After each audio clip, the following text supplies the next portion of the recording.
தமிழ்நாட்டுல வேரூன்றி இருந்தது.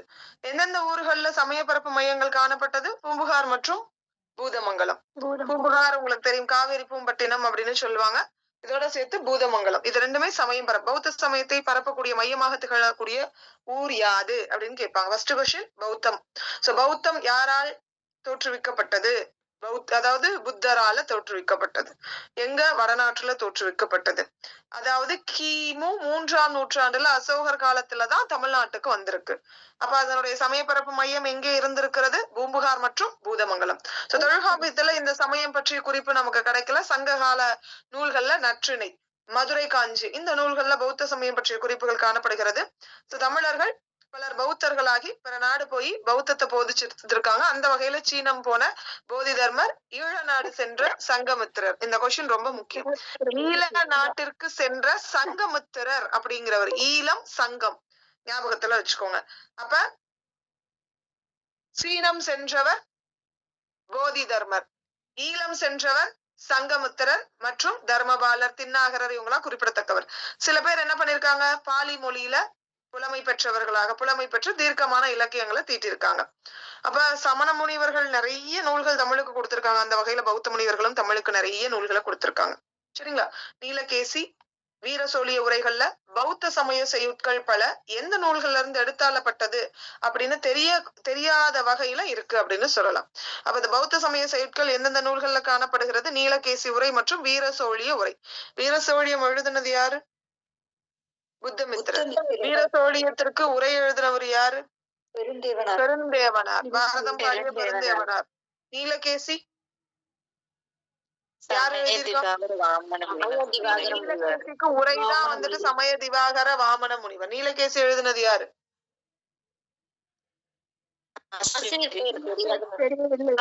பெயர் தெரியாது, கந்தியார் அப்படின்னு சொல்லுவாங்க. சரி, அந்த நூல்ல இருந்து நமக்கு தெரியுது. இதை தாண்டி இளம்போதியார். இளம்போதியார் எந்த நூல்ல இருக்கிறாரு? நற்றிணையில 72வது பாடல பாடியிருக்கிறார். சங்க காலத்தை சார்ந்த பின்வரும் எந்த புலவர் பௌத்த பழமையான பௌத்தராக கருதப்படுகிறார் அப்படின்னு கேள்வி கேட்கலாம். அல்லது பௌத்த சமயத்தை சார்ந்த ஒரு நபர் அப்படின்னு எடுத்துக்கிட்டா சங்க இலக்கியம் பாடிய பௌத்த சமயம் சார்ந்த நபர் பின்வருவனவற்றுள் யார் அப்படின்னு கேள்வி கேட்கலாம். இந்த கொஸ்டின்ஸ் எல்லாமே மோஸ்ட் ஆஃப் ரொம்ப முக்கியமான கொஸ்டின். அப்ப பௌத்த சமயம்னாலே யாரு? இளம் போதியார். மணிமேகலைக்கு தெரியும். குண்டலகேசி எல்லாமே உங்களுக்கு தெரியும். குண்டலகேசி விருத்தம் அப்படின்னு சொல்லுவாங்க. 10ஆம் நூற்றாண்டு அப்படின்னு சொல்லுவாங்க. காப்பிய தலைவி பெயரால பெயர் பெற்றது. சுருண்ட கூந்தலை உடையவள் அப்படிங்கிற பெயர். குண்டலகேசிக்கு வேறு பெயர் அகலக்கவி. குண்டலகேசி, அகலக்கவி ரெண்டு கேள்வியுமே ரொம்ப இம்பார்ட்டன்டான கொஸ்டின். சோ காப்பியமாகவும் தர்க்க நூலாகவும் அமையக்கூடியது தொல்காப்பியம், யாப்பருங்கலம், வீரசோழிய உரைகள்ல இந்த நூல் செய்யுட்கள் நிறைய எடுத்தாளப்பட்டிருக்கு. சீவக சிந்தாமணிக்கு முற்பட்டதாக கருதப்படுகிறது. முழுவதும் நமக்கு கிடைக்கல. குண்டலகேசியில 25, நீலகேசி உரையில 180, புறத்திரட்டுல 19ஆக 224 பாடல்கள் நமக்கு கிடைக்குது.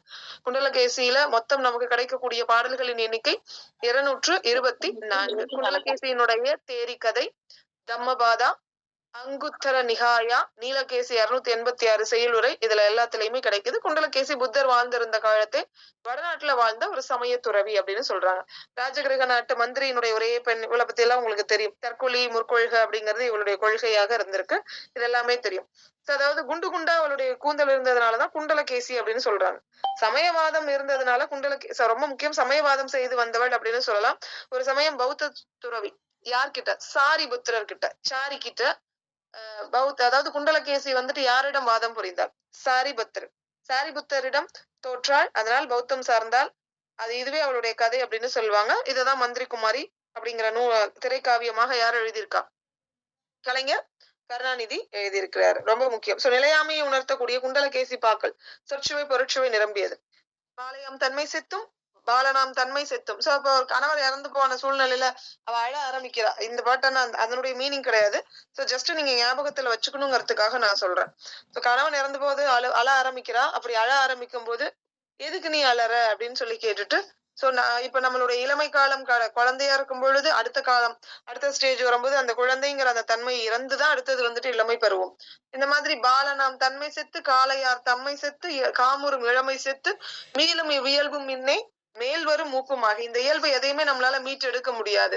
அப்ப மூப்பு உடையவராக மாறி தினம்தோறும் நாள்தோறும் சாக சாகின்ற நாம் நமக்கு நாம் ஏன் அழாதது, நமக்கு நாம ஏன் அழமாட்டேங்கிறோம்னு கேக்குறாங்க. சோ அப்பவே அவன் என்ன பண்ணிடுறான், மனசு மாறிடுறான்னு ஞாபகத்துல வச்சுக்கோங்க. பாலையாம் தன்மை செத்தும் அவனுக்கு ஏன் அலற, அவன் செத்து போயிட்டான்னு அழுகிறியா, சரி போயிட்டு போகுது. அவன் சின்ன வயசுல இருந்து அவன் என்ன பண்றான், ஃபர்ஸ்ட் பாலனா இருந்தான், அப்புறம் வந்துட்டு என்ன பண்றான் அப்படின்னா காளையா மாறி இருக்கான், அப்புறம் இளமை பருவம் எய்து இருக்கிறான், அது எல்லாத்தையும் மீட்டெடுக்க முடியல. அதுக்கப்புறம் கடைசியா மூப்பு பருவம் எய்து இருக்கிறான். தினம்தோறும் இப்படி மாறிக்கிட்டே வரக்கூடிய, தினம்தோறும் அவன் வந்து செத்து செத்துதான், உண்மையை சொல்லலாம் படுத்து தூங்கி எந்திரிச்சாதான் செத்து செத்துதான் பிழைக்கிறோம். அப்ப தினம்தோறும் சாகின்ற நாம் நம்ம எதுக்கு நமக்கு நாமளே அழமாட்டேங்கிறோம் அப்படின்னு சொன்ன உடனே அவன் அழுகையை தொடச்சுக்கிறான்னு ஞாபகத்துல வச்சுக்கோங்க. விம்பிச்சாரர் கதை. மகத நாட்டு மன்னன் விம்பி பற்றிய கதை. ஆசிரியப்பா புத்தர் மீது பொறாமை கொண்டு அவருக்கு தீங்கு இழைத்து அவருடைய மைத்துனன் யாரு, தேவதத்தன். சூழ்ச்சியால ஆட்பட்டவன் யாரு, அஜாத சத்ரு. புத்த தேவன் ரொம்ப முக்கியம். மகத நாட்டை ஆண்ட விம்பிச்சாரன் ரொம்ப முக்கியம். விம்பி பிம்பி அப்படின்னு ஞாபகம். விம்பிச்சாரர், அதனாலதான் அந்த கதைக்கு பெயரே வந்துட்டு விம்பிச்சாரர் கதை. அவருடைய காப்பியம் ஆசிரியப்பாவால் எழுதப்பட்டது. புத்தர் மீது பொறாமை கொண்டு அவருக்கு தீங்கு பல விளைவித்த நபர் யாரு, அவருடைய மச்சான் பேர் என்ன, தேவதத்தன். அவர் என்ன பண்றாரு, அவருடைய சூழ்ச்சிக்கு ஆட்பட்ட அஜாத சத்ரு, விம்பியினுடைய பையன் யாரு, அஜாத சத்ரு. தந்தை விம்பிச்சாரரை சிறைப்படுத்துறாரு. அரசி தவிர வேற யாருமே பார்க்க கூடாதுன்னு ஆணையும் கொடுக்கிறாரு. அரசி வந்துட்டு விம்பிச்சாரரை பார்க்கக்கூடிய தருவாயில முந்தானை தலைப்புல கொஞ்சம் கொஞ்சம் சாப்பாட்டை மறைச்சு எடுத்துட்டு போயிடுறான். இது தெரிஞ்சதுக்கு அப்புறம் அரசிய வந்துட்டு அங்க எதுவும் எடுத்துட்டு போக கூடாதுன்னு ஆர்டர் போடுறாங்க. தலையணையில கொஞ்சம் கொஞ்சம் சாப்பாடை மறைச்சு எடுத்துட்டு போறான். அப்பயும் அதை கண்டுபிடிச்சிடுறாங்க. அதுக்கப்புறம் உடம்பு முழுவதும் சாதூர் மதுரம்ங்கிற ஒரு இனிப்பு வகையை பூசிட்டு போறான். அதை நக்கி நக்கி உயிர் வாழ்றான். அதை பார்த்துட்டு அதுவும் கண்டுபிடிச்சிடுறாங்க. இனிமேல் அரசி வந்து அரசனை பார்க்க கூடாது அப்படிங்கிற ஒரு ஆர்டர் போட்டுறாங்க. இருந்தாலும் அரசன் எந்த விதமான இன்னலும் இல்லாம சந்தோஷமா இருக்கிறார். இதை தெரிஞ்சுக்கிட்ட அஜாத சத்ரு விம்பிச்சாரர் வந்துட்டு விம்பிச்சாரனுடைய பாதத்தை கத்தியால கிழிச்சு, பத்தாவதுக்கு அதுல உப்பை வச்சு, உப்பையும் புளித்த காடியும் வச்சுட்டாங்க. அந்த புண்ணுக்கு எதிர்த்து அவர் கொஞ்ச நாள்ல என்ன பண்ணிட்டாரு, இறந்து போயிட்டாரு. அதே நாள்ல ஒரு பையன் பிறக்குற. அப்படி அந்த பையன் மேல தனக்கு இருந்த பாசம் தானே தன்னுடைய தந்தைக்கு இருக்கும்னு சொல்லிட்டு தன்னுடைய தாயார்கிட்ட கேட்டு தன்னுடைய தந்தையினுடைய பாசத்தை உணர்ந்த பிறகு அவர் செய்த அந்த தவறை எண்ணி வருந்தி அதுக்கப்புறம் பௌத்த மதம் சாடுறாரு. இது அடியொற்று எழுதப்பட்டதான் விம்பிச்சாரர் கதை. உளுப்பினி வனத்துள்ள ஒன்குலை தேவி வளம்படு மருங்கும் வடுநோயுறாமல் ஆன்றோன் அவ்வழி தோன்றினர் ஆதலின் ஈன்றோன் 7 நாள் இன்னுயிர் வைத்தாள். இந்த ஒரே ஒரு பாட்டு மட்டும் தான் நமக்கு கிடைச்சிருக்கு. உழுப்பினி வனத்துள் ஒன்குலை தேவி வளம்படு மருங்கும் வடுநோயுறாமல் ஆன்றோன் அவ்வழி தோன்றினன் ஆதலின் ஈன்றோன் 7 நாள் இன்னுயிர் வைத்தாள் அப்படின்னு சொல்லிட்டு. சோ அப்ப இந்த இடத்துல உளுப்பினி வனத்துள்ள ஒன்குலை தேவி வளம்படு மருங்கும் வடுநோயுறாமல், எந்த விதம் அந்த வனத்துக்குள்ளார அந்த காட்டுக்குள்ளார அந்த தேவி என்ன பண்றா அப்படின்னா எந்த விதமான துன்பத்திற்கு ஆட்படாமல் ஆன்றோன் அவ்வழி தோன்றினான், அவளை எந்த விதமான கஷ்டமும் படுத்தாம சான்றோன் அந்த இடத்துல முன்னாடி வந்து தோன்றுகிறான். ஆதலின் ஈன்றோன் 7 நாள் இன்னுயிர் வைத்தாள். அப்ப ஈன்றோன் 7 நாள் அப்படிங்கும்போது 7 தினங்களுக்கு அவங்களுடைய உயிரை வச்சிட்டு இருந்தாங்க அப்படின்னு ஞாபகத்துல வச்சுக்கோங்க. இது யாரு அப்படின்னா அவங்க அம்மா. அந்த அம்மா இமேஜின் பண்ணிக்கிட்டீங்கன்னா இந்த இது விம்பிச்சாரர் கதைங்கிறத ஞாபகத்துக்கு வச்சிடும். நீலகேசி உரையிலும் சிவஞான சித்தியார் ஞான பிரகாசர் உரையிலும் காணப்படக்கூடியது எது, விம்பிச்சாரர் கதை. நீலகேசி உரையில காணப்படுகிறது, சிவஞான சித்தியார் மற்றும் ஞான பிரகாசர் உரையில காணப்படுகிறது. இது மட்டும் தான் நீங்க தெரிஞ்சுக்க வேண்டியது ஆசிரியப்பா. அவ்வளவுதான். 10ஆம் நூற்றாண்டு சித்தாந்த தொகை. சிறந்துபட்ட நூல்கள்ல சித்தாந்த தொகையும் உண்டு. பௌத்த சமய கருத்துக்களை தொகுத்துரைக்கக்கூடிய நூல். ஆசிரியரோ காலமோ நமக்கு தெரியல. நீலகேசி சித்தியார் உரைகள்ல ஒரு பாட்டு மேற்கோளாக வந்திருக்கு. அருள் நெறியால் பாரம் இதை அறைந்து உன் உடன் அடக்கி பொருள் முழுவதும் யோதியின் கீழ் முழுதுணர்ந்த அருள்மொழியால் முனிவரன் தன் நல்வாய்மை அறிந்தவரே பிறப்பறுப்பார். மருள் நெறியாம் பிறநூலும் மயக்கருக்கும் ஆறுள்ளதோ அப்படிங்கிற நூல். அருள் நெறியால் பாரம் இதை அப்படின்னு ஸ்டார்ட் பண்ணிட்டாலே அருள்னாலே சித்தாந்த தொகை அப்படின்னு ஞாபகத்துல வச்சுக்கோங்க. அருள் நெறியால் பாரம் இதை அறைந்து உன் உடன் அடக்கி பொருள் முழுவதும் யோதியின் கீழ் முழுதுணர்ந்த அருள்மொழியால் முனிவரன் தன் நல்வாய்மை அறிந்தவரே பிறப்பறுப்பார். மருள் நெறியாம் பிறநூலும் மயக்கருக்கும் ஆறுள்ளதோ. திருப்பதிகம். திருப்பதிகம் வேற யார் பாடியிருக்கா, யாராவது பாடியிருக்காங்களா?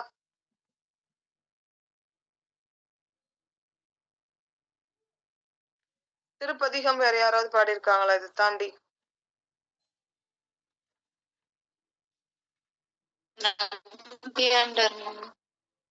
நம்பியாண்டார் நம்பி திருப்பதிகம் பாடியிருக்கிறாரா?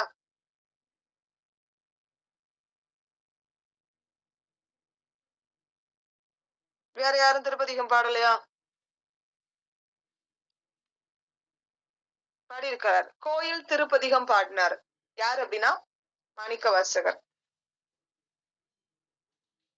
மத்தவங்க எல்லாருமே பதிகம் அமைப்புலதான் பாடியிருக்காங்க. மாணிக்கவாசகர் பாடியிருக்காங்க, திருஞான சம்பந்தர் பாடியிருக்கிறாங்க, திருநாவுக்கரசர் பாடியிருக்கிறாங்க. 2ஆம் திருமுறையில கோளறு பதிகம் பாடியிருக்கிறார் திருஞான சம்பந்தர். கோளறு பதிகம் ரொம்ப முக்கியமான பாடல், அந்த நோட் பண்ணிக்கோங்க முன்னாடி. திருஞான சம்பந்தர் கோளறு பதிகம் எந்த பதிகத்தில் பாடியுள்ளார்? இந்த கேள்வி கேட்கலாம். திருஞான சம்பந்தர் கோளறு பதிகம் பாடியது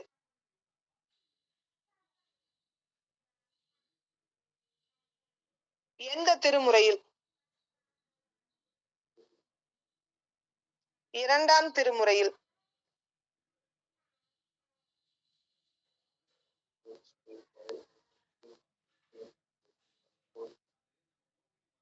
அடுத்தது திருநாவுக்கரசர் நிறைய பதிகங்கள் 4ஆம் திருமுறையில பாடியிருக்கிறார். மாணிக்கவாசகர் கோயில் திருப்பதிகம் பாடியிருக்கிறார்.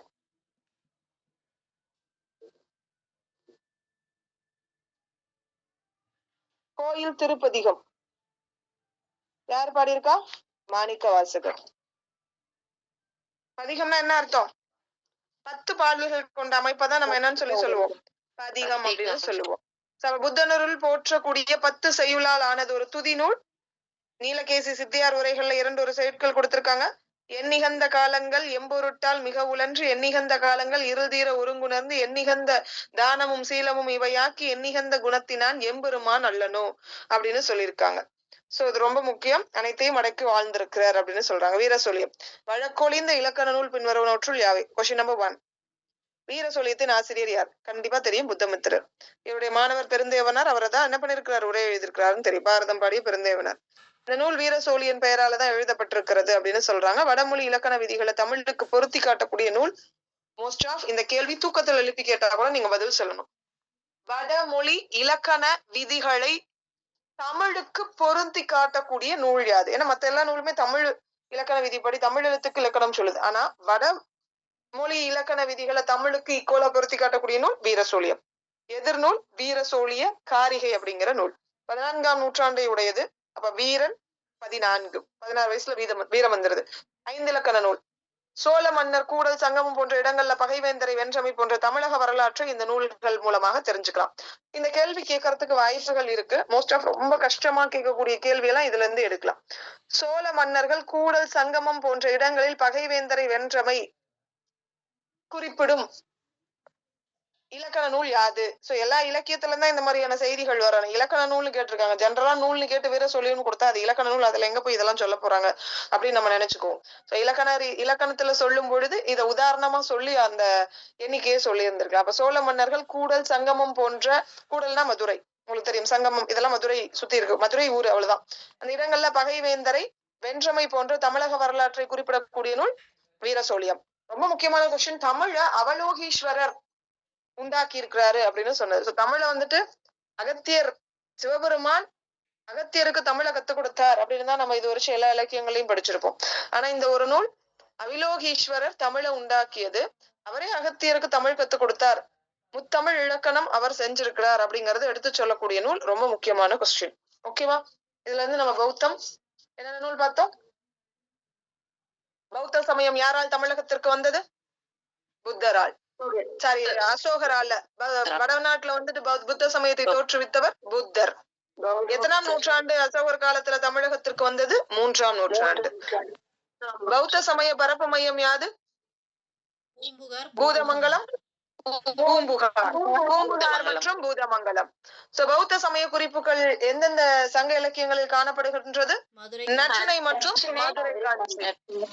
மதுரை காஞ்சி. ஈழ நாட்டிற்கு சென்று பௌத்த சமயத்தை பரப்பியவர்கள் யார்?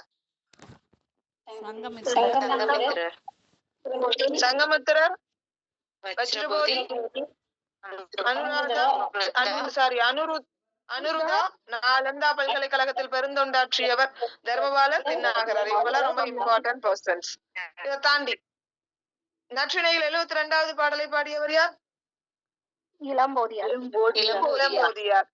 மொத்தமா வந்துட்டு குண்டலகேசியில் கிடைத்த பாடல்களின் எண்ணிக்கை 224 224 224 224 அப்படின்னு ஞாபகத்துல வச்சுக்கிட்டாலும் ஞாபகத்துக்கு வந்துரும். சரி, யார்கிட்ட தோத்து போய் பௌத்த சமயத்தை தழுவுனா? சாரிபுத்திரர். பிம்பிசாரனுடைய புத்தரினுடைய மைத்துனன் யாரு? தேவதத்தன். பிம்பிசாரரின் மகன் யார்? அஜாதசத்ரு. அருள்நெறியால் பாரம் இதை அறிந்து உன் உடனடக்கி பொருள் முழுவதும் யோதியின் கீழ் முழுதுணர்ந்த அருள்மொழியால் முனிவர்த்தன் நல்வாய்மை அறிந்தவரே. சித்தாந்த கொள்கை. அருள்நெறியால் பாரம் இதை அருள்நெறியால பாரம் இதை அறைந்து உன் உடன் அடக்கி, சோ எதையுமே இல்லாம எல்லாத்தையும் துறந்து பொருள் முழுவதும் யோதியின் கீழ் முழுதுணர்ந்து உண்மையான பொருளை நீ ஞானத்தின் மூலமாக உணர்ந்து அருள்மொழியால் முனிவரன் தன் நல்வாய்மை அறிந்தவரே. அருள்மொழியால் முனிவர்களுக்கு நல்ல விஷயங்களை கத்துக் கொடுத்தவரே. பிறப்பறுப்பார் மருள் நெறியாம் பிறநூலும் மயக்கருக்கும் ஆறுள்ளதோ அப்படின்னு கொடுத்திருக்கிறாங்க. சோ இதெல்லாம் சித்தாந்த கருத்துக்களை சொல்லக்கூடியது. உழுப்பினி வனத்துள்ள ஒன்குலை தேவி வளம்படு மருங்கும் வடுநோயுறாமல் ஆன்றோன் அவ்வளி தோன்றின நாதலின் ஈன்றோன் 7 நாள் இன்னுயிர் வைத்தாள். எந்த நூலு? பிம்பிசாரர் கதை. பிம்பிசாரர் கதை. சரி, வீர சோழியத்தின் ஆசிரியர் புத்தமித்திரர். வீர சோழியத்தின் உரையாசிரியர் வீர சோழியத்துல குறிப்பிடக்கூடிய செய்தி யாது? அவிலோகீஸ்வரர் தமிழை உண்டாக்கியதாகவும் அவர்கிட்டதான் அகத்தியர் தமிழ் கத்துக்கிட்டதாகவும் சொல்லி இருக்கிறாங்க. வடமொழி இலக்கண விதிகளை தமிழுக்கு பொருந்தி காட்டக்கூடிய நூல் யாதுன்னு கேட்கலாம். ரொம்ப முக்கியமான கொஸ்டின். வீர சோழியத்திற்கு எதிர் நூல் யாது? வீரசோழிய காரிகை. மனப்பாடம் ஆயிடுச்சு. அடுத்த கொஸ்டின் போயிருவோமா? சரி, இதுக்கு முன்னாடி எல்லா கொஸ்டினும் நமக்கு இப்ப சைவம், வைணவம், பௌத்தம் 3 கம்ப்ளீட்டா முடிஞ்சு போச்சு. ஓகேவா? இயைபு என்ற யாப்பு வகை எந்த காப்பியத்திற்கு பொருந்தும்? மணிமேகலை. Very good. மணிமேகலையில் இடம்பெறக்கூடிய பாடல்களின் எண்ணிக்கை, பாடல் வரிகள் 4286. வேறு எந்த பாடல்களோடு தொடர்பு கொண்டது? பெரிய புராணம். தொடர்பு கொண்டது. சிலப்பதிகாரத்தில் உள்ள பாடல்களின் எண்ணிக்கை 5001. சிலப்பதிகாரத்தை சிலப்பதிகாரம் என்றவர் சைவத்திற்கு மாணிக்க வாசகர் போல வைணவத்திற்கு யார்? நம்மாழ்வார். திருகண்டேன் பொன்மேனி கண்டேன் திருவந்தாதி பாடியவர் யார்?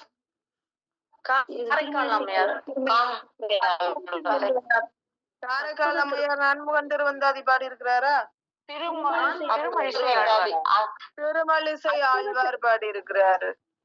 திருமுறை கண்ட சோழன் என்று அழைக்கப்படக்கூடியவர் யார்?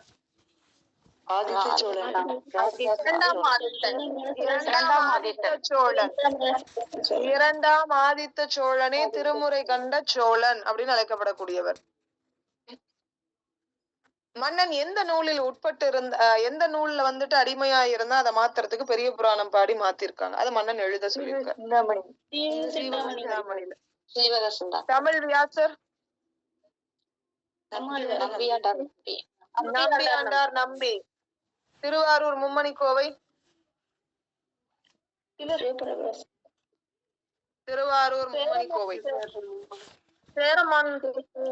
Very good. சேரமான் பெருமாள் நாயனார். திருக்கழுகுமலை மும்மணி கோவை பட்டினத்தடிகள். திருக்கழுகுமலை மும்மணி கோவை இன்னொரு ஊர் என்ன ஊரு? சமந்தரர் பற்றியதான் திருக்கழுகுமலை மும்மணி கோவை. திருக்கழுமலை அப்படின்னு சொல்லுவாங்க. பட்டினம் திருக்கழுமலை. அடுத்தது திருவிடை மருதூர் மும்மணி கோவை, அதுவும் பட்டினத்தார். சண்டேஸ்வரர் பற்றிய குறிப்பு எதுல காணப்படுகிறது?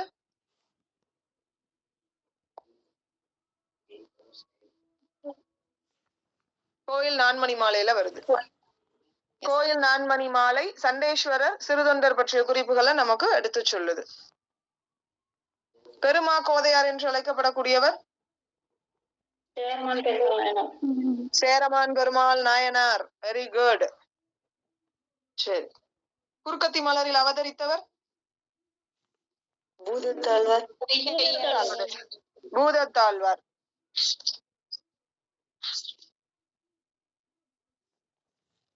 பேயாழ்வாரிடம் ஞான உபதேசம் பெற்றவர் திருமலிசை ஆழ்வார். திருமலிசை ஆழ்வார். Very good. சோழ நாட்டு திருமண்டங்குடியில் பிறந்தவர் மண்டன் தொண்டன். வடமொழியில முகுந்த மாலை பாடியவர் குலசேகர ஆழ்வார்.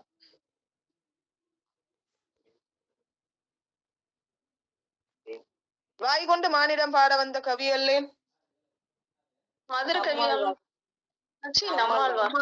நம்மாழ்வார். பச்சை மாமலை மேனி பவளவாய் கமல செங்கன் அச்சுதார் அமரை ரேணி தொண்டரடி பொடி ஆழ்வார். பௌத்த சமய துறவி சங்க இலக்கியத்துல எந்த நூலை பாடி இருக்கார்?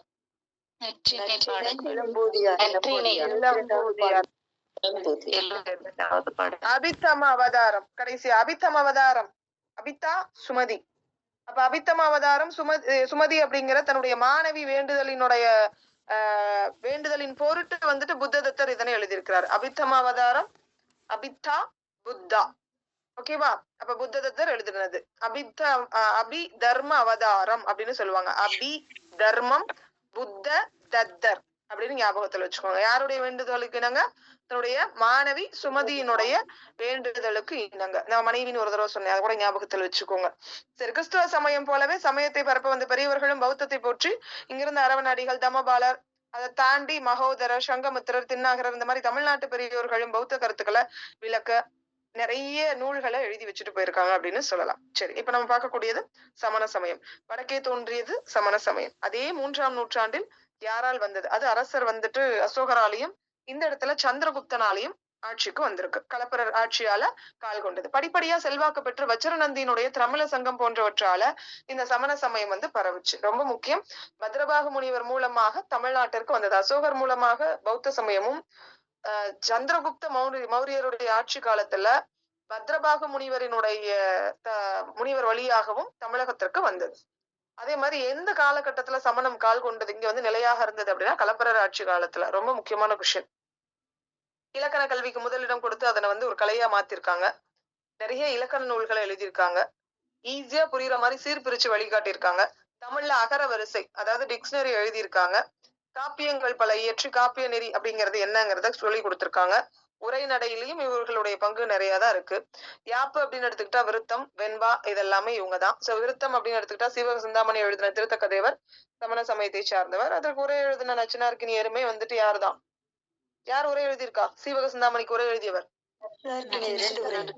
2 முறை உரை எழுதியிருக்கிறாரு. சமண சமயத்தை சார்ந்தவர். அதுக்கு அடுத்தது பாத்தீங்கன்னா வேற யாரு இருக்கா? வெண்பா அப்படின்னு எடுத்துக்கிட்டா சமண 15 கீழ்கணக்கு நூல்கள்ல முக்காவாசி நூல்கள் வந்து பாத்தீங்க அப்படின்னா அறநூல்கள் தான். அறநூல்கள் எல்லாமே வந்துட்டு குரல் வெண்பாவால. அப்ப விருத்தம் வெண்பா எல்லாமே வந்துட்டு யாரால் வளர்க்கப்பட்டது? சமணர்களால வளர்க்கப்பட்டது. உரைநடையிலும் இவங்களுடைய பங்கு ஜாஸ்தியா தான் சொல்லலாம். யாப்புல விருத்தம் வெண்பா போன்றவற்றை வளர்த்தது இவங்கதான். நீதி நூல்களை நிறைய படிச்சிருக்காங்க. உரைகள் நிறைய எழுதியிருக்காங்க. வாய்ப்பாடு, வானநூல், கணிதம், ஜோதிடம் நிறைய இருக்கு. அதே மாதிரி புள்ளிகள் நிறுவி இளமை, அதாவது ரொம்ப முக்கியம் பள்ளிகள், இந்த இடத்துல புள்ளிகள்னு கொடுத்து கீழே போட்டு கோடு பிடிச்சிருக்காங்க. புள்ளிகள் நிறுவி இளமை முதல் என்ன பண்ணிருக்காங்க அப்படின்னா போதிச்சிருக்காங்க. சோ பள்ளி அப்படிங்கிற சொல்லையே வந்துட்டு உருவாக்குனது யாரு? சமணர்கள் தான். பள்ளி அவங்க படுக்கை அறையின் மீது வந்து பாடம் சொல்லி கொடுத்ததுனாலதான் பள்ளி அறை அது வந்துட்டு பாடம் சொல்லி கொடுக்கக்கூடிய அறையாக மாறிடுச்சு. இலக்கண இலக்கிய துறைகள்ல புதிய போக்குகளை புகுத்திருக்கு. சங்க இலக்கண இலக்கிய துறையில புதிய போக்குகளை புகுத்தியது யார் அப்படின்னு கேள்வி கேட்பாங்க. சங்கம் வைத்து மொழி வளர்த்தது.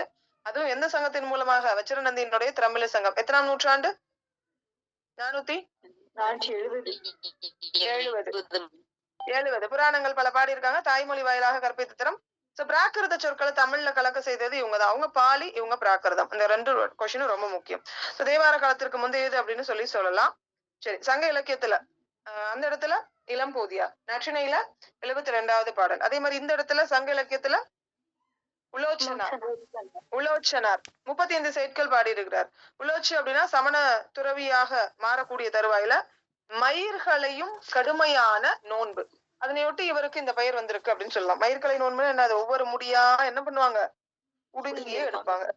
நீ என்ன இந்த வேலையை செய்யலையா அப்படின்னு கேட்பாங்க. அதே வேலையை தான் அவங்களும் செஞ்சுட்டு இருக்காங்க. அதனொட்டி இவருக்கு இந்த பெயர் வந்திருக்கலாம். நிகண்டன் கலைக்கோட்டு தண்டனார் அப்படிங்கிறவரும் நற்றிணையில 383வது பாடல்ல காணப்படுகிறாரு.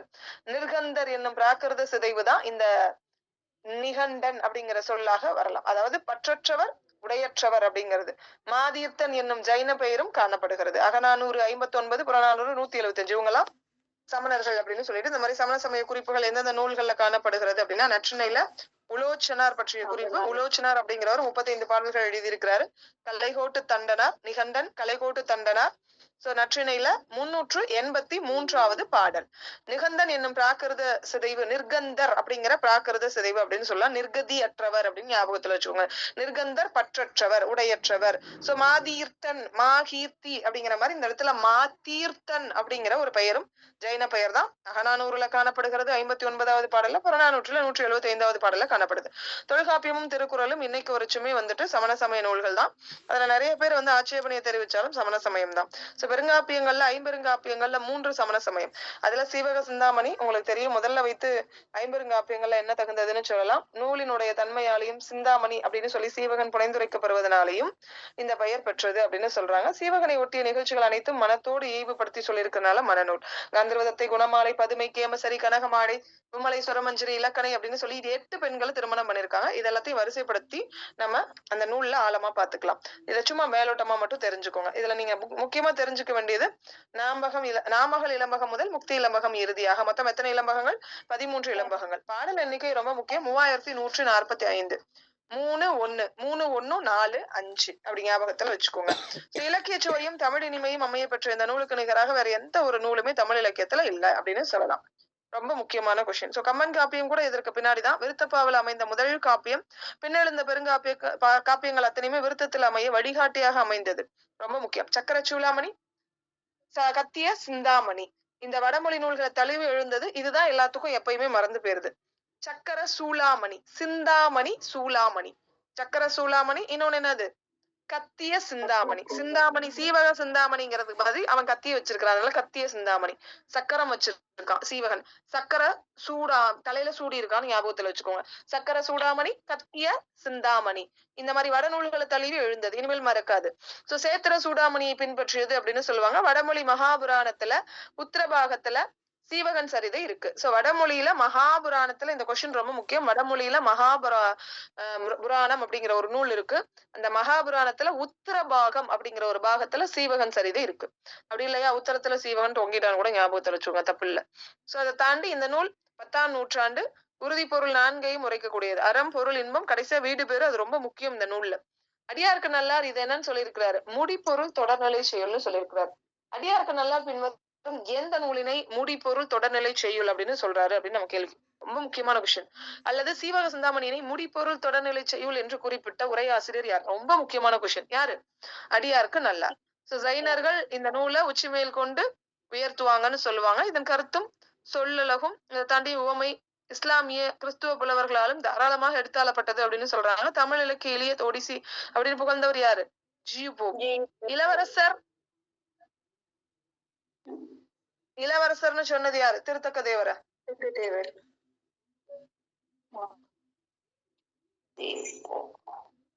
சரி மேம், அடியாருக்கு நல்ல சிலப்பதிகாரத்தையும் சொல்லியிருக்காரு. இயலிசை, நாடக, பொருற்றோட நிலை செய்யுள்.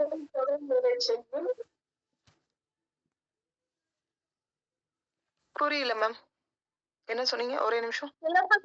சொல்லியிருப்பாரு இயலிசை, நாடக, பொருள் தொடர் நிலை செய்யுள்னு. இந்த இடத்துல முடிப்பொருள் தொடர்நிலை செய்யுள் அப்படின்னு கொடுத்திருக்காங்க. அப்படியே நோட் பண்ணிக்கோங்க.